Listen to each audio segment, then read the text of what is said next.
Is it true that you aren't very fond of changing nappies? Oh, it's absolutely the gospel, yeah. Can you count the number of nappies you've changed? Yes. I think I'm there for her when it's walking and talking. I mean, I read to her all the time, and I kind of try and introduce her to new things and get her excited about stuff, you know. But, well, both my wife and I do that. But I'm much happier in the capacity as mentor. Knocked cigarettes on the head. Well, that was do you know what? That's tougher than anything. Whoa. Nicotine, forget about it. Professionally as well as personally, David Bowie is a survivor. He's been performing now for nearly 4 decades with no inclination to retire. I mean, sometimes the interpretations I've seen on some of the songs that I've written are a lot more interesting than the input that I put in. Such as? No. I don't want to take the mystery away. Yeah. London was just this terrible, tragic-looking wasteland. So I think it probably did influence a bit of the writing in that way. When I first went back to have a look at the World Trade Center area, that was the one thing that struck me about it, is that I thought, oh my God, it looks like London East End, you know, when I was a kid. That's what it looked like when I was about 7. Then it brought it all back, what London was like at that particular time. And it was grey, and it was a pretty poor place in those days. Yeah, it was. Good old Dad. In the course of events, there was one song that changed David Bowie's life. The release of Space Oddity in 1967 saw his career lift off. And may God's love be with you. Along the way, the strangely androgynous Bowie invented glam rock, helped launch heavy metal and disco, and even inspired punk. Let me take you back to the 70s. You I'd rather you didn't. just for a moment. I've only just got here. You shocked parents, and they were disturbed about their kids watching the transgender thing.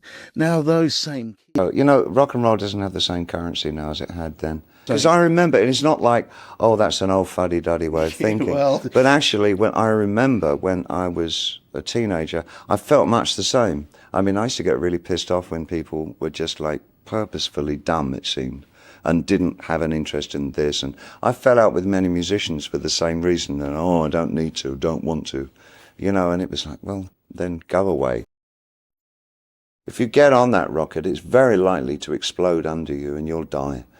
You know, but it's the kind of, you know, you're taking a real chance by doing it. The writer Norman Mailer said that alcohol gave him as much as it took from him. Do you feel the same about drugs?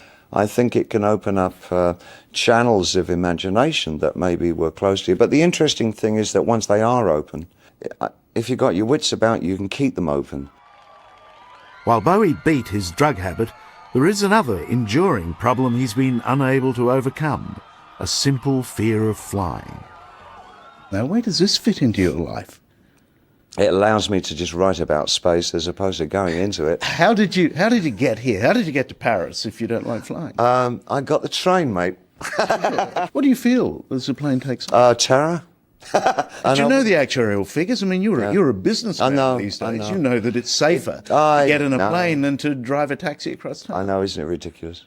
It's absolutely ridiculous. He became an actor, and quite a good one.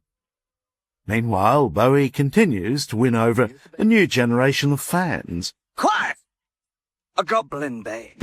To do, and he said, well, who is it? And I said, well, it's nobody you've ever heard of. It's David Bowie. And he said, David Bowie, that's really cool. A 9-year-old.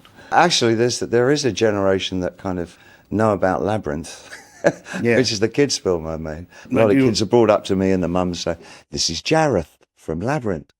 David Bowie is now rock royalty, but unlike his contemporaries, Sir Bob, Sir Paul, Sir Elton, and Sir Mick, he's happy to grow old gracefully without a gong. David Bowie is at peace with himself.